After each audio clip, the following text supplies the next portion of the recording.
ABC ન્યૂઝમાં આપનું સ્વાગત છે। પ્રી મોન્સૂન કામગીરીના દાવા વચ્ચે ગારિયાધાર નવાગામ રોડ પર વિશાળ વૃક્ષ ધરાશાય। ગારિયાધાર નવાગામ રોડ પર અચાનક એક વિશાળ વૃક્ષ ધરાશાય થયું। પાર્કિંગ કરેલી ટુ વ્હીલર પર તૂટી પડતા અફરાતફરીનો માહોલ સર્જાયો હતો। સદનસીબે ઘટના સ્થળે કોઈ વ્યક્તિ હાજર ન હોવાથી મોટી જાનહાનિ ટળી હતી।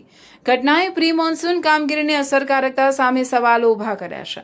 સ્થાનિકોના જણાવ્યા મુજબ જોખમી વૃક્ષોની સમયસર કાપણી અને જાળવણી કરવામાં આવી હોત તો આ ઘટના ટાળી શકાઈ હોત। ઘટનાને પગલે પીજીવીસીએલ અને સંબંધિત વિભાગોની કામગીરી સામે પણ પ્રશ્નો ઉઠ્યા છે। સ્થાનિકોએ જોખમી વૃક્ષો તાત્કાલિક દૂર કરવા, વીજ લાઇનોની સુરક્ષા સુનિશ્ચિત કરવા અને જવાબદારો સામે યોગ્ય કાર્યવાહી કરવાની માંગ કરી છે। રિપોર્ટર હિતેન ડાભી।